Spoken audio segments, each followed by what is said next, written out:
When I first started playing music, I was really young, but I sort of didn't really take it seriously. My dad was a musician, and he knew a lot of musicians. My mom was a musician, so it was something they did. But I dabbled in it. And then when I was a teenager, around 14 or so, I got my first bass guitar.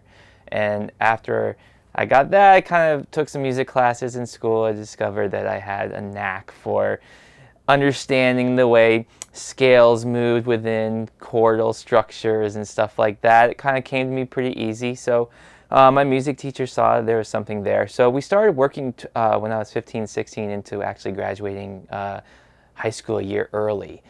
So I could go on to VCU, which was a college in Richmond, which had a good music program. And then my plan was to go from VCU for a year, and then when I was 18, move up to Boston and go to Berkeley. And what happened was, right around that time, I started playing with Dave Matthews Band. And so I'm thinking of my education, I'm thinking about where I want to go with my life and my career. And meanwhile, there's this little nebulous force sort of happening with the band, and we were starting to get some recognition. There's some gigs happening outside of our state. And so when I went to VCU for about 2 weeks, and I was driving back and forth to do rehearsals with the band in Charlottesville, which is about an hour away, every single day. Literally, I would get class, our first class was at 8 o'clock.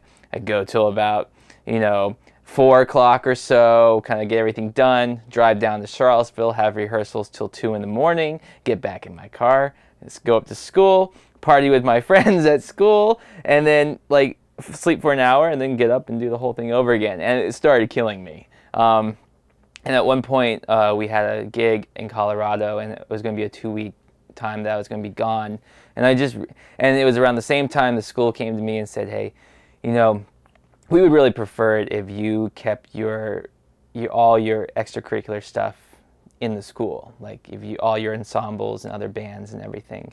And I just couldn't do that because I was already invested enough in the Dave Matthews Band, and even though we were still really small at the time, it was really energetic and it felt really good.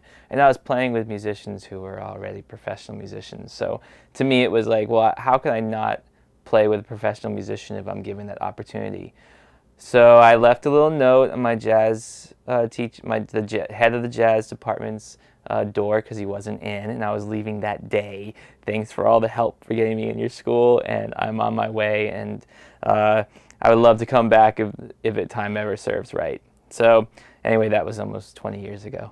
I was second chair in youth orchestra, and that was actually one of the strong points of me leaving VCU, was that I had sort of the blessings of the music school director, who was more in charge of the classical side of things. She said, it's important for you to go discover and live your life, and school's always here for you. So even though I never went back to VCU, it was just those words of encouragement really helped me make my decision.